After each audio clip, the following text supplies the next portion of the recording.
Ég ætla að sýna ykkur hvernig maður tekur kúskús frá því að vera leiðilegt yfir í ljúffengt. Byrjum á því að setja kúskús í skál.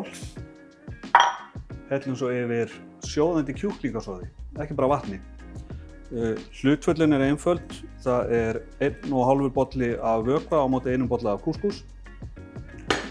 Bætum við smá salti. Smjörklípu. Smjörið gefur betra bragð og aðskilur grjónin betur. Gefum þessu smá hrær. Setjum svo disk yfir. Látum þetta standa óhreyft í 10 mínútur.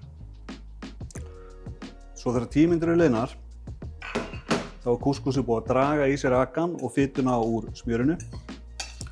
Og flöffuðu þetta varlega með gaffli, ekki skeið.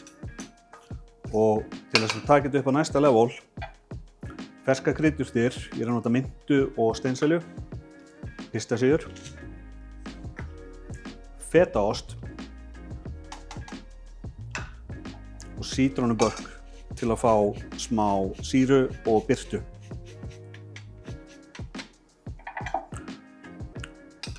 Blöndum þessu vel saman.